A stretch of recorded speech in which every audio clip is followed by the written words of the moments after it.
Christmas dinner at my parents' house was supposed to be simple. One meal, a few hours, then I'd leave. That was the agreement I made with myself, because every family gathering felt like walking through a minefield, especially when my older brother Ryan was involved. Ryan had always been the golden child, the athlete, the favorite, the future. Meanwhile, I was the difficult one, at least according to my parents. The daughter who asked questions, the daughter who remembered things, the daughter who didn't pretend everything was normal. By age 30, I'd learned to keep conversations short around them. Smile, nod, leave. That Christmas Eve, I arrived carrying a homemade pie. Mom barely looked up. Dad was watching football. Ryan sat at the head of the table like he owned the house. Nothing unusual. Honestly, I was counting the minutes until dinner ended. Then, while carrying a bowl toward the kitchen, I accidentally bumped into Ryan's shoulder. Not hard, barely enough to spill a drop of gravy, but suddenly crack. His hand connected with my face. The room froze instantly. My cheek burned. My ears rang. And for a second, I couldn't believe what had just happened. Nobody moved, nobody spoke, not immediately. Ryan stood there breathing heavily, like somehow I had attacked him. "Are you blind?" he shouted. I stared at him, completely stunned, 30 years old, standing in my parents' dining room, just slapped across the face like a child. Then I looked around the table. Mom looked uncomfortable, not angry, uncomfortable. Huge difference. Dad sighed heavily, like I was creating a problem. Then he said something I'll never forget. "Apologize or leave." The room became silent again. I honestly thought I'd heard him wrong. "Excuse me?" Dad pointed toward Ryan. "You bumped into him." My cheek still burned. Ryan hadn't apologized, hadn't shown regret. Nothing, yet somehow I was the one expected to fix things. That was the moment everything became clear. Not suddenly, not dramatically, just painfully obvious. The problem was never Ryan. The problem was the family that protected him, every single time. I touched my cheek slowly, looked around the table one final time, then grabbed my coat.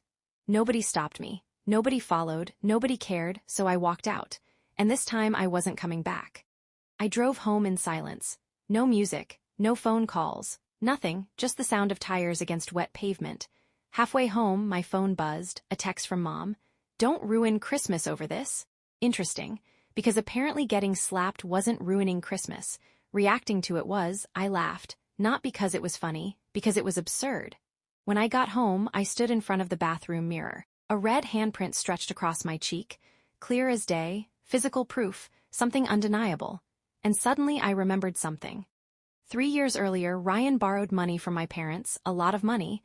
They called it a business investment, but it wasn't. It was a bailout, then another bailout, and another, each one bigger, each one hidden because Ryan wasn't successful. He was subsidized. And unlike the rest of the family, I knew exactly how much trouble he was actually in. For years, I'd helped Dad organize financial paperwork. Taxes, loans, statements, everything, including documents nobody realized I'd copied, not maliciously, professionally. At the time, I worked in corporate compliance. Keeping records was second nature. That memory sat quietly in my mind. Then slowly, an idea formed, cold, simple, perfect. At 2 a.m., I opened an old storage box. Inside sat years of paperwork, bank records, loan documents, signed guarantees, property liens, everything. Most families hide secrets in conversations. Mine hid them in paperwork, and Ryan's biggest secret, he was bankrupt. Not technically yet, but close, dangerously close. The business everyone praised at family gatherings was surviving entirely on my parents' money. Money they never planned to recover. Money they'd quietly pulled from retirement funds. Retirement funds they claimed didn't exist whenever I needed help. Funny how priorities work. I spent hours organizing documents, not changing them, not creating anything, just arranging facts. By sunrise, everything fit neatly into a single package. No threats, no notes, no dramatic letter, just evidence, pure evidence. Then I addressed it. Mom and Dad's house. Front porch delivery. Scheduled for Christmas morning, 8 a.m. exactly. After that, I slept peacefully. The best sleep I'd had in years, because for once I wasn't carrying the family secret alone. At exactly 8:14 a.m. my phone rang. "Mom," I answered immediately. She was screaming, actual screaming. "What have you done?" I smiled slightly. "Good morning. How could you send this?" Interesting, not is it true? Not where did this come from? Just panic, pure panic, because they already knew it was true. Dad grabbed the phone next. His voice shook. Why would you do this on Christmas? I leaned back calmly. Why would Ryan slap me on Christmas? Silence, heavy silence. Then Dad tried a different approach. You don't understand the situation. Wrong, I understood perfectly. For years, they'd protected Ryan from consequences, and every time they rescued him, they buried themselves deeper. What I mailed wasn't public. Not to neighbors, not to relatives, only them. The package contained copies of every financial record tied to Ryan's debt, along with one simple spreadsheet, showing exactly how much money my parents had sacrificed for him. The total sat at the bottom. Almost $700,000. $700,000. Even saying it sounds unreal. But numbers don't care about feelings. And facts don't disappear because families dislike them. For 3 days, nobody contacted me. Then my aunt called. Apparently Christmas dinner conversations spread quickly. Your parents are devastated. I almost laughed, because devastation finally arrived after years of denial. Not after favoritism.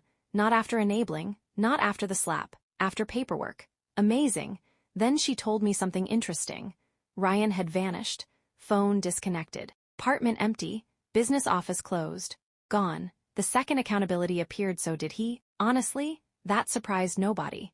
Golden children often depend on being protected. Once protection disappears, reality arrives fast. Meanwhile, my parents started sorting through finances for the first time honestly. No excuses. No pretending, just numbers. And the numbers were ugly. Very ugly. Mom left me a voicemail crying. Not about me. Not about Christmas. About Ryan. Still Ryan. Always Ryan. Even now. And somehow that hurt more than the slap ever did.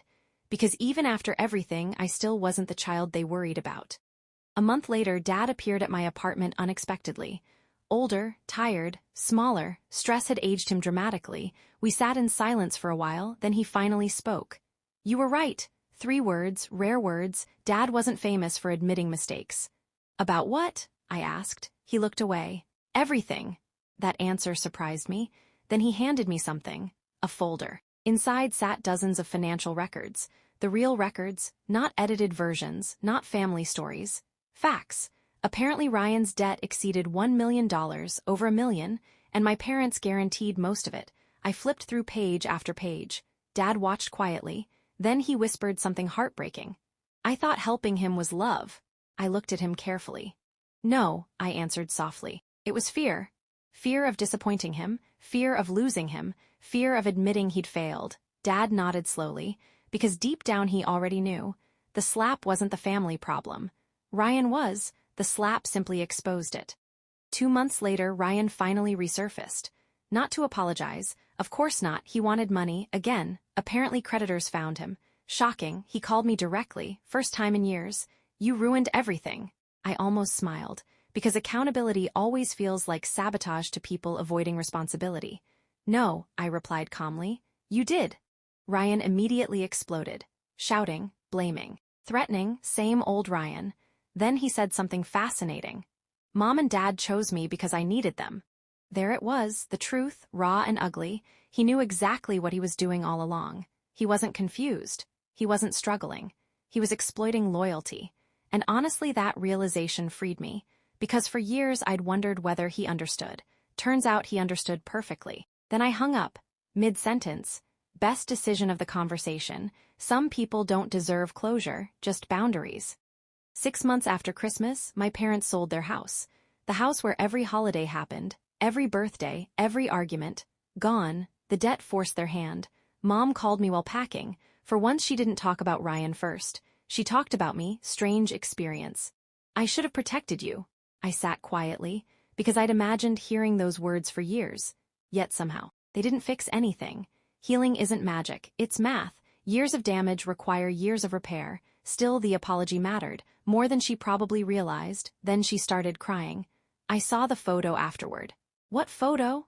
The one from Christmas. Apparently a relative had taken a picture seconds after Ryan slapped me. My face, his expression, everything, frozen forever. Proof. Mom whispered something I'll never forget.